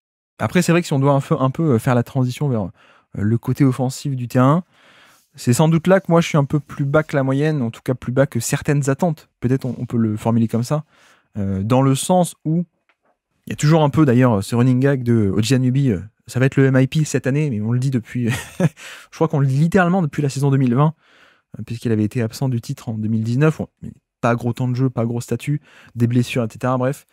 Et depuis cette époque, on dit ça va être le MIP, ça va être Anunoby cette année. Bon, ça tarde à exploser, je pense que ça n'explosera jamais. Et effectivement, ça pose peut-être un problème qui est à quel point est-ce qu'on a remplacé, ou du coup non, pas remplacé, la création de Quickley. Ça, peut-être on pourra y revenir, mais en effet, je suis pas hyper fan de ce côté offensif de Anunoby. Pour moi, on a vraiment Anunoby, le 3&D des plus classiques, en fait. Et un peu presque même, j'ai envie de dire, le 3&D à l'ancienne. Si vous voyez ce que je veux dire par rapport à... On a fait pas mal d'émissions là-dessus, à l'évolution de ce poste-là, l'évolution de 3&D, d'ailleurs, très bien caractérisé par des DiVincenzo ou des Josh Hart qui, au-delà de ce côté 3 points, catch and shoot, statique et défense, le 3&D d'aujourd'hui apporte aussi, il y a un certain requis de passing en mouvement, notamment être un peu plus un connecteur, un fluidificateur de jeu, savoir attaquer sur du dribble, etc. etc. Pour moi, Anunoby, on est plus sur le 3&D classique, certes, mais vraiment d'élite. C'est-à-dire défense de très très haut niveau, et puis le 3 points. Et le 3 points, d'ailleurs, si j'ai quelques chiffres à vous donner, en effet, on est sur quelqu'un qui, d'ailleurs, est un joueur efficace depuis toujours, au niveau de sa carrière. Cette année, il était à 103 de true shooting plus, 103, donc plus 3% d'efficacité par rapport à la moyenne. L'an dernier, 101, donc plus 1%. Il y a 2 ans, 97. Il y a 3 ans, 106. Il y a 4 ans, 106 également. Donc voilà, on fluctue autour de la moyenne sans jamais aller très haut, et sachant que, en tant que role-player, on est autour des 70% de paniers assistés, donc voilà, on est vraiment typé role-player mine de rien, et donc, comme pas mal de role-players qui ont pas mal de paniers créés pour autrui, et donc de 3 points, l'efficacité dépend beaucoup aussi du 3 points, donc la fameuse année, la seule année en carrière où donc 97 de true shooting plus, c'est l'année où le 3 points rentrait un petit peu moins, parce que il peut y avoir certaines fluctuations un peu hasardeuses au niveau de ce genre de tir, parfois un peu plus aléatoire. Mais bref, donc on est sur quelqu'un d'efficace, globalement. Là où moi j'aime pas, c'est quand il prend plus de responsabilités, mais pour le coup, en termes de shoot, c'est là où c'est intéressant, c'est qu'on a un vrai bon shooter. On est 2023, il était encore à 39% à 3 points, sur plus de 5 tentatives par match. 39% à 3 points sur plus de 5 tentatives par match. Bon, voilà, c'est quand même plutôt pas mal. On n'a pas non plus du 3 points en mouvement, on n'a pas non plus beaucoup de sorties d'écran, de mouvements de dribble end-off, de dynamisme énormissime, de variété dans le shoot, non. Mais par contre, on a un shooter très efficace, donc pour moi, c'est un peu ça la force de son profil, c'est le 3&D un peu classique. Par contre, c'est vrai que si vous espérez un peu plus, je pense que ce sera un peu une déception. Je pense, c'est un peu mon pari, et c'est un peu ce que je pense du joueur, c'est qu'on a certaines limitations offensives. Notamment, c'est quelqu'un d'extrêmement puissant, mais qui n'a pas des appuis et une vivacité si folle que ça. Donc déjà, ne serait-ce que dans la création de décalage, on n'y est pas trop, quoi. On n'y est pas trop en termes de vivacité, de pouvoir se créer son tir, de pouvoir se créer de bons tirs, sur isolation, notamment pour se dégainer un pull-up. Il n'y a pas trop pour drive non plus, on va y arriver. Mais en effet, voilà, on a plutôt un profil de... La création est limitée en termes de vivacité, je trouve, en termes de dribble aussi, évidemment. Et puis, tout simplement, voilà, il a pas trop ce répertoire-là, en fait. Et d'ailleurs, pour dire à quel point est-ce que la création, elle est quand même un peu décevante, sur Drive, l'an dernier, nous étions à 0,94 points par tir tenté. 0,94 points par tir tenté pour des tirs en fin de drive pour Anunoby. Parmi les joueurs avec plus de 5 drives par match en 2023, avec cette efficacité-là, il se classait 127 sur 132. 127 sur 132 au niveau de la productivité sur drive, donc layup plus lancer franc, productivité globale. Bon, évidemment, c'est très très très mauvais, et je pense qu'il y a quand même pas mal de problèmes. Je pense qu'on fait aussi, je sais pas si c'est un biais de stéréotypage ou alors plutôt un côté espoir de dire, finalement, voilà, Kawhi Leonard, il y est arrivé, mais c'est pareil, c'est comme Butler par rapport à Barrett. Kawhi Leonard, certes, il est grand et il est très costaud, mais il y a aussi un niveau de coordination, de fluidité, un peu caché d'ailleurs, de son profil. Il a une flexibilité et un contrôle du corps qui est phénoménal, Kawhi Leonard, par rapport justement à son gabarit. C'est-à-dire, il est extrêmement grand, mais il est capable de trucs assez dingues, quoi. Donc bref, il y a un peu ce truc-là avec Anunoby, de dire, faire un copier-coller, de dire ça va marcher tout autant parce qu'avec Kawhi ça va marcher. Non, on n'a pas du tout le même dribble fonctionnel en mouvement. Pour le coup, Anunoby, c'est ça sans doute le plus gros défaut, c'est que le dribble a toujours pas évolué à un niveau suffisant. On a ça, donc on a là encore, je pense que c'est ce manque de flexibilité, c'est un joueur un peu rigide qui va pas pouvoir se tordre dans tous les sens, ou alors même s'il le pouvait, il n'a pas non plus le dribble justement pour que le ballon le suive s'il se tord dans tous les sens, ou s'il doit qui doit faire des drives d'un côté, de l'autre, voilà, ce genre de choses. Et puis surtout, le toucher de balle en fin de drive, c'est pas mal, mais c'est pas fantastique. Et surtout, le manque d'agressivité aussi. Je pense que c'est quelque chose qui est peut-être sous-estimé, mais avec Anunoby, on a quelqu'un qui va pas trop au contact, en fait. Et je parle pas en général, je parle surtout sur les drives. Alors que justement, il est très puissant, mais c'est là aussi où on voit ce côté manque de coordination ou de contrôle du corps, c'est qu'il n'est pas capable de jouer à travers le contact, comme le fait si fantastiquement Kawhi Leonard. Anunoby, non, il peut pas le faire, il le fait pas, il attaque pas le contact. Et je pense qu'il y a un énorme manque à gagner de rentabilité, hein, parce qu'il va pas chercher des lancers francs chez Anunoby. Et ce qui fait que, bah oui, il est à ce point mauvais sur drive, pour ça, notamment. Et même au-delà des drives, si vous prenez son taux de lancer franc en carrière, de manière générale, hein, donc pas que sur drive, on est sur un free throw rate plus, donc le taux de lancer franc ajusté par rapport à la moyenne, voir où est-ce qu'il se situe par rapport à la moyenne NBA. On était à 71 de free throw rate plus. Donc 71 pour aller à 100, toutes les stats en plus, hein, comme d'habitude, c'est par rapport à la moyenne. La moyenne, elle est à 100. Donc 71, c'est quasiment 30% plus bas que la moyenne. Pour un joueur de ce gabarit, sachant que la moyenne NBA, on inclut à peu près tout le monde, hein, donc des intérieurs, mais aussi des tout petits, des extérieurs, des meneurs, etc. Moins 30% de taux de lancer franc provoqué par rapport à la moyenne, c'est extrêmement faible. Et c'est pas une anomalie, puisque avant c'était 68, donc avant 80 et avant 69. Donc on a vraiment affaire à quelqu'un qui ne va pas chercher ses lancers francs, et qui par ailleurs n'a pas un très bon dribble, et qui, donc de manière globale, moi je trouve qu'il y a certaines limitations en termes de création, je pense. Donc, c'est là aussi où ça me fait peur un peu, ce côté velléité offensive pour Anunoby, je veux un plus gros rôle et je veux un énorme salaire. Ça peut faire peur. Ça peut faire peur parce que pour moi, il n'en a pas le bagage. Il commence à être un peu vieux maintenant. Enfin, vieux, tout est relatif, hein, évidemment. Il est plus jeune que moi. Mais non, mais vieux par rapport à son développement, bien sûr. Au bout d'un moment, au bout d'un certain temps, les joueurs sont qui ils sont, en fait, hein, très simplement. Il a que 26, hein, c'est quand même pas si vieux que ça, mais 26, bientôt 27. Bon, voilà. On n'est quand même pas loin de... Enfin, en tout cas, la dynamique de progression, elle est quand même très lente. On n'est pas loin, je pense, du joueur qu'il est. Et même s'il ne l'était pas, il faudrait quand même je pense, hein, il faudrait des progrès assez spectaculaires sur des qualités qui sont plutôt des qualités, justement, qui font partie un peu du capital de base, si je puis dire. Donc voilà, c'est... Pour moi, j'y crois pas trop à ce côté upside offensif. Donc après, on verra bien. Ça m'étonnerait pas non plus qu'il soit un peu plus testé, mine de rien, en arrivant en X, qu'on lui donne un peu plus de ballon, ou qu'il y ait des dribble and off pour un peu de drive, ou parfois des isolations, qu'on l'envoie au poste bas. Mais là encore, c'est jamais un domaine du jeu où il a été fantastique ou implacable, parce que sinon, on l'aurait plus utilisé, hein, je pense, parce que ça peut potentiellement être un match-up incroyable, hein, au poste bas. Et pourtant, il n'a jamais vraiment été utilisé comme ça à foison. Mais bon, on verra, puisque avec Tom Thibodeau, on peut toujours être surpris par l'attaque. Mais bref, donc voilà un peu pour le côté, pour moi, potentiel un peu limité offensivement de Anunoby.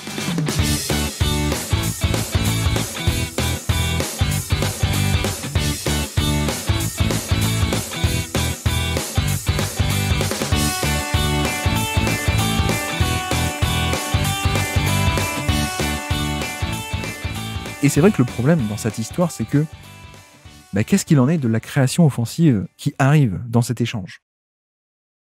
Parce que, mine de rien, c'est vrai que Quickley, c'était pas n'importe quoi. Enfin, en tout cas, c'était pas rien, pardon, plutôt.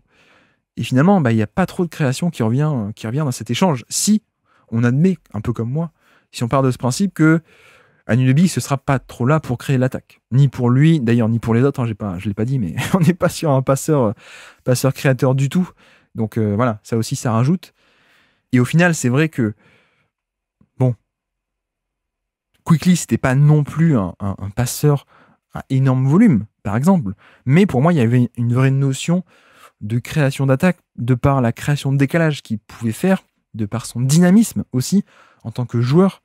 C'est-à-dire le mouvement sans ballon, et même le mouvement avec ballon, hein, tout simplement. C'était pas quelqu'un, voilà, Anunoby, il prend le ballon, il va au drive, c'est lent, c'est linéaire, il n'y a pas de surprise, et voilà. Alors qu'avec un Quickley, c'est clairement ça pour moi qui était sa force, c'était ce dynamisme en fait. Avec le ballon et sans le ballon. Un vrai dynamisme. C'était aussi quelqu'un qui était aussi, mine de rien, qui avait un peu de passing, qui n'avait pas un passing énorme, mais qui avait un peu de passing, qui pouvait un peu faire de la création directe ou indirecte, qui avait d'ailleurs aussi le pull-up à 3 points, parce que là on parle de création sous-entendu passing, mais il y a la création décalage, mais il y a aussi cette arme qu'avait Quickley, qui pouvait être utile dans certaines configurations et face à certaines défenses du pull-up à 3 points. Si on doit donner les pull-up à 3 points de Quickley à OG Anunoby, non, moi ça me plaît pas trop, quoi. Donc il manque un peu ça, et il n'y a pas. Enfin, là où je m'inquiète un peu, ou en tout cas je me pose la question, c'est que j'ai l'impression qu'on retombe sur une attaque de New York qui va être, comment dire, un monstre à 2 têtes. Ok, donc avec Brunson et qui d'ailleurs, et Julius Randle, pardon, oui. Et Julius Randle, ok. Mais finalement, il y a quoi derrière? Elle va venir d'où la création derrière? Maintenant qu'il n'y a plus Quickley, qui était un peu censé avoir cet apport offensif pour moi. Pour moi, Anunoby pourra pas trop aider, en tout cas dans une certaine mesure, mais pas plus. DiVincenzo, non. Et Josh Hart non plus. Pour moi, c'est ça aussi, c'est que Quickley s'en va, mais c'est pas comme si on avait quelqu'un dans le roster qui pouvait de suite et de manière évidente prendre les minutes et prendre les responsabilités de création. DiVincenzo, c'est plutôt un connecteur, ou alors un joueur de dribble and off, mais voilà, la création ne vient pas complètement de lui. C'est pas trop le pull-up, c'est pas trop le drive non plus, DiVincenzo. Hart, pour moi, c'est un peu pareil. Après, il y aurait donc peut-être, il y a la possibilité peut-être de centrer un peu plus l'attaque sans Brunson ni Randle, ou alors ça veut dire qu'on va avoir 48 minutes de soit Randle, soit Brunson. Mais dans les possibilités, je vois, vu que Mitchell Robinson est blessé jusqu'à la fin de saison, et que donc de facto on va avoir beaucoup de Hartenstein, lui il est capable. Il est capable d'être un peu plus un hub offensif, donc pourquoi pas avoir encore un peu plus de séquences avec justement un peu des connecteurs ou des finisseurs ou des joueurs sans ballon tournés autour de Hartenstein. Ça peut être ça va pas tout révolutionner, mais ça peut peut-être être un patch pour les minutes sans Randle ni Brunson. Donc pourquoi pas essayer de forcer un peu plus sur un peu des systèmes en five-out, en delay, ou des trucs comme ça, le dribble and off de Hartenstein. Ou alors, il y a toujours l'option Quentin Grimes. Et c'est vrai qu'il faut se souvenir que Quentin Grimes, c'était un lycéen très très très coté, pour le coup, qui était allé à Kansas, qui s'est un peu planté, qui ensuite a transféré du coup chez les Cougars de Houston, la fac de Houston, si je dis pas de bêtises, je crois, hein. Peut-être je me trompe, et qui en fait s'est réinventé dans un rôle de 3&D+, voilà, les fameux 3&D de l'ère moderne, donc 3D plus passing plus attaque du dribble, c'est Quentin Grimes. Et je me demande à quel point est-ce que l'arrivée d'Anunoby, ou en tout cas cet échange, ça va pas permettre aussi peut-être déjà de le faire revenir dans la rotation, ça on en a parlé, parce qu'il y a moins d'arrière, donc il va pouvoir revenir un peu sur le devant de la scène, mais à quel point est-ce qu'on va aussi pouvoir un peu plus tester ou forcer sur la création directe de Quentin Grimes. Ça ne me paraît pas être une évidence, mais pour le coup, ça peut être une possibilité, je pense.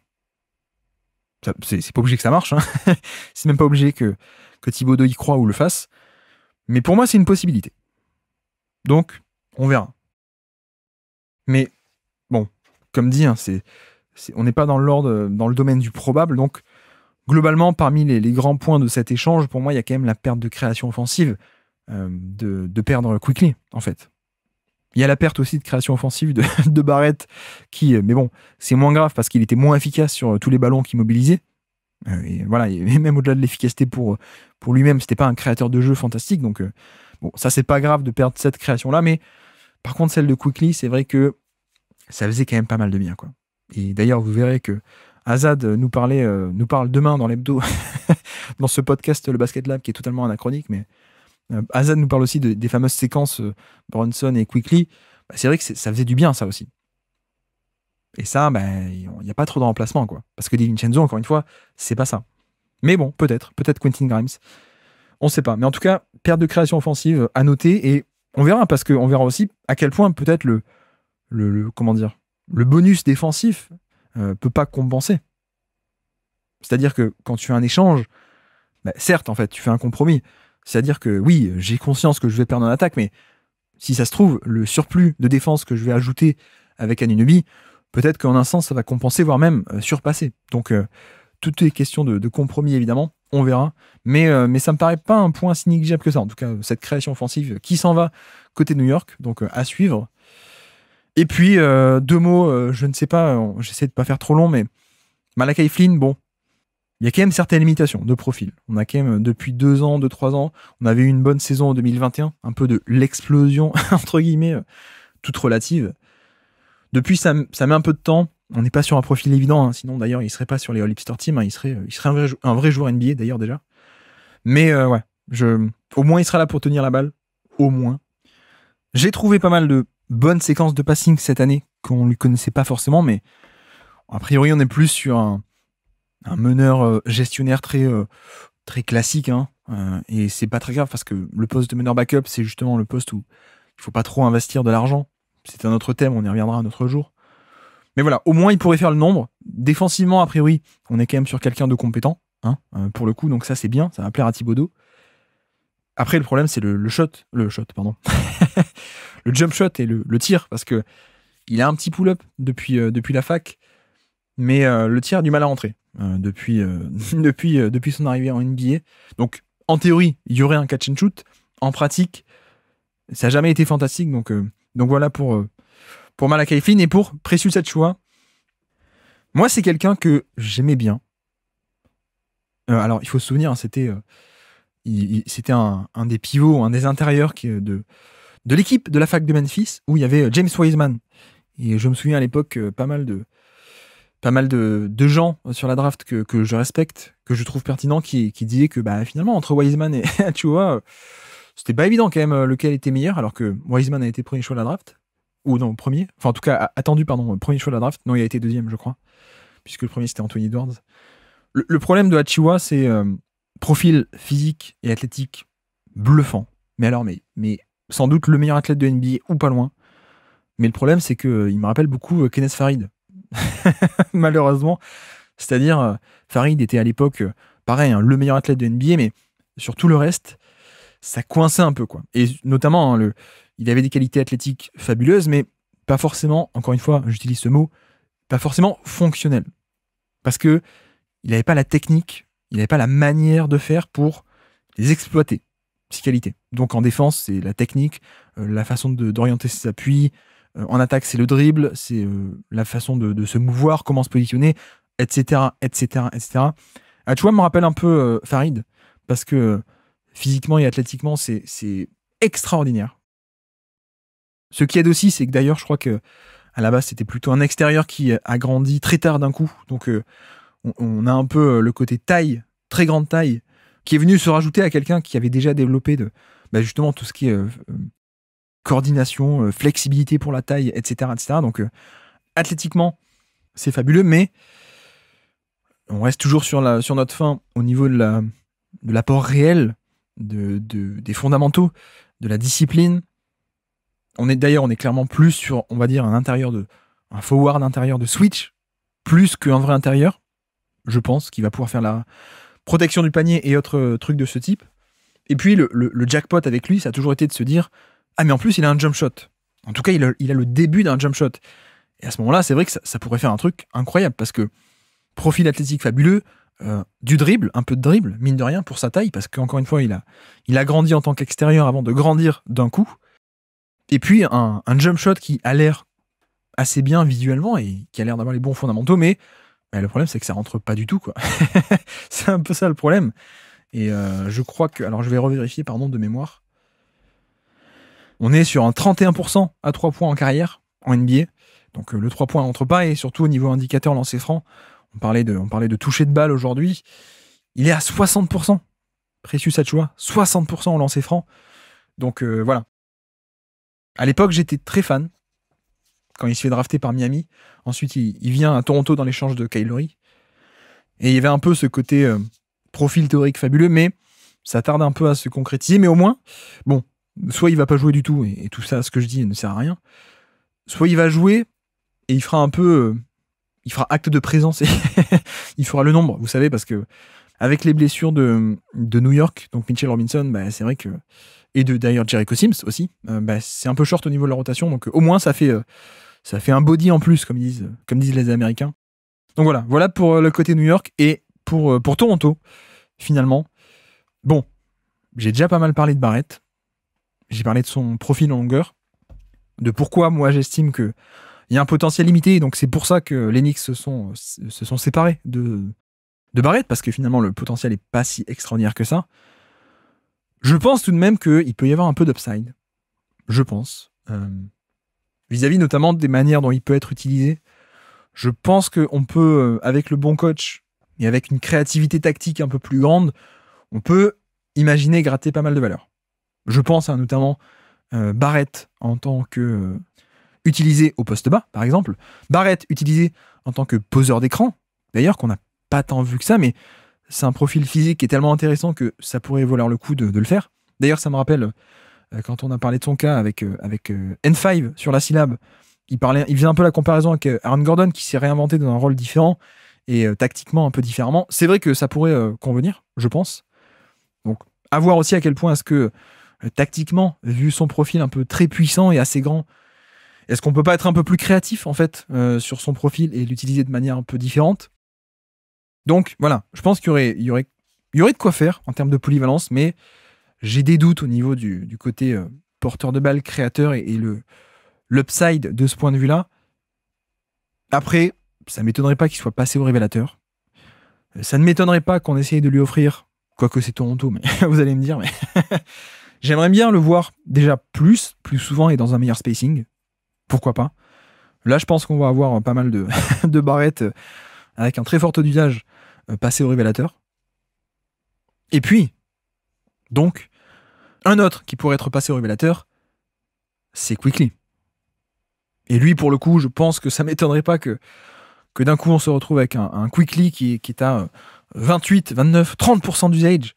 D'ailleurs, je pense que le move, c'est faire l'échange pour ensuite le re-signer. Je pense. Donc, pour le coup, si vous êtes New York et que vous êtes compétitif, bon, ça fait un peu mal de s'aligner sur un contrat maximum. Imaginez Orlando, Orlando ou Houston ou n'importe qui, ou Utah, vient mettre un contrat maximum sur Quickley. Quand t'es New York, que t'essaies d'être compétitif, t'as pas forcément la place dans le salary cap pour ça, pour t'aligner. Par contre, quand t'es Toronto et que t'as plus beaucoup d'assets et que tu dois reconstruire, eux, ils vont le faire, je pense. Donc, de toute façon, ils vont s'aligner, à mon avis. Et donc, oui, on va le passer au révélateur. Ce qui pourrait être très intéressant parce que, encore une fois, moi, l'an dernier, je le comparais pas mal à Maxey. Et je pense en effet que on peut donner des bons trucs. Je sais pas si vous remarquez, mais je perds ma voix. Hein. Je perds ma voix. J'ai fait trop de podcasts en 2023, je perds ma voix. Je m'excuse, hein, je pense que vous avez entendu. J'arrive plus à parler. Mais bref, oui, à mon avis, il va pouvoir apporter donc ce fameux dynamisme caractéristique à Quickley. Notamment, il va l'apporter à son duo, donc ce nouveau duo avec Scottie Barnes. Et ça va être cool. Ça va être très très cool, parce que Scottie Barnes a un certain potentiel, notamment un potentiel lointain de go-to-guy avec certaines qualités de création, mais comment mettre en valeur le plus possible ce genre de profil? C'est avec un porteur de balle très dynamique, qui a le drive, qui a le pull-up, qui a suffisamment de passing aussi. Donc voilà. Évidemment, en défense, oui, un Quickley avec un gros usage, défensivement, c'est pas top, mais pour l'instant, c'est pas grave dans un cycle de reconstruction de Toronto, parce qu'on va le tester. Et si en effet Quickley confirme un peu ce potentiel-là, pour moi, je pense qu'il est celui d'un vrai titulaire et d'un vrai créateur de décalage, un vrai moteur d'équipe. Peut-être pas go-to-guy, sans doute pas d'ailleurs, mais peut-être le chapeau 2. Oui, la défense, on s'en fiche. Je pense que si on peut avoir un joueur qui va être top 40 NBA, ce qui me choquerait absolument pas, hein, top 30, top 40 NBA, ouais, ce serait déjà une énorme victoire. Donc oui, j'ai assez hâte de le voir passer au révélateur, pour le coup, Quickley, version Toronto. Pas trop d'enjeux chez eux, donc on va pouvoir faire ça. Et donc voilà pour cet échange. Vu que j'ai plus de voix, je pense que je vais m'arrêter là. Mais voilà, je pense qu'il y aurait peut-être d'autres choses à dire, mais je voulais pas faire trop long non plus. S'il faut retenir un peu des choses aujourd'hui, c'est à quel point cet échange n'est pas terminé, en fait. Je pense que on est un peu sur l'épisode 1, mais on aura l'épisode 2 sur la Free Agency prochaine, à la fois pour Anunoby, pour les Knicks, mais aussi, pourquoi pas, pour Quickley. Donc on a cet aspect-là. On a l'aspect sportif assez évident de court terme, qui est un plus pour moi, pour les Knicks, même si il y a ce côté création offensive un peu problématique, je sais pas, mais point d'interrogation, en tout cas. Il y a l'aspect aussi qui va pouvoir permettre de relancer Quentin Grimes, qui évidemment est très bien. Et puis, le côté qui me plaît, moi, c'est c'est le Quickley, passé au révélateur. Voir pourquoi pas aussi d'ailleurs RJ Barrett, on verra ce qu'ils arrivent à en faire. Mais moi, si je dois choisir, je vais surtout cliquer et regarder pour les progrès et l'évolution de Quickley. Je ne m'avoue pas vaincu, toujours pas, sur ce duel à distance avec Tyrese Maxey. Donc, à suivre tout ça pour cette année 2024.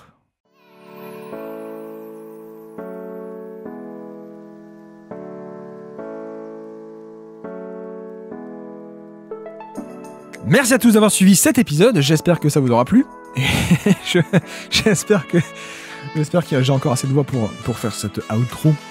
Je vais essayer de parler différemment. non, toujours pas, ça marche pas. Bon, c'est le bon point, c'est que j'arrive à faire des podcasts tout seul maintenant.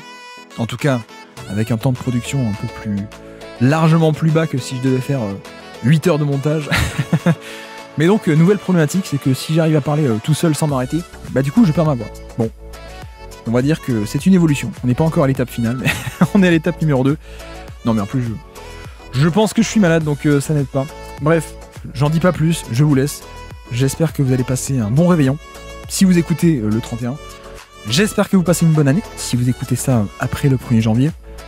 Et nous, on va se retrouver très simplement demain, lundi, pour l'hebdomadaire, l'hebdo du Basket Lab, semaine numéro 10. Et donc, sur ce, je vous remercie de m'avoir écouté jusqu'au bout, malgré cette voix qui me trahit. Je vous remercie aussi pour toutes vos petites étoiles, Spotify, iTunes et partout. Et merci d'ailleurs pour cette année fabuleuse sur le Basket Lab en 2023. Ça a été une année absolument dingue, hein, finalement. On a fait 100 épisodes dans l'année, quasiment. Donc ouais, merci beaucoup pour cette année. Merci d'avoir suivi tous ces projets complètement fous. C'était étonnant, hein, ça partait dans tous les sens. Hein. On a parlé des jeunes hipsters de OKC, on a parlé de Michael Jordan, on a parlé de stats dans le foot, on a fait un top 100. On a parlé d'audience TV, merci Antoine, on a parlé de absolument tout finalement cette année. Donc voilà, j'espère que cette année 2023 vous aura plu. 2024, on va essayer de faire encore plus, encore mieux, toujours plus haut. Mais non, plus sérieusement, merci, et merci pour tout. Merci aussi pour le soutien, vos petites étoiles, et pour écouter aussi, hein, parce que au bout d'un moment, si le podcast faisait que 20 écoutes par épisode, je pense que j'arrêterai. Donc voilà, merci à vous. À très bientôt, à demain du coup, pour le back-to-back. À demain lundi pour l'hebdo. Et où j'en étais moi? Ah oui, c'est vrai. Merci à tous. Et on se dit à très bientôt. Ciao.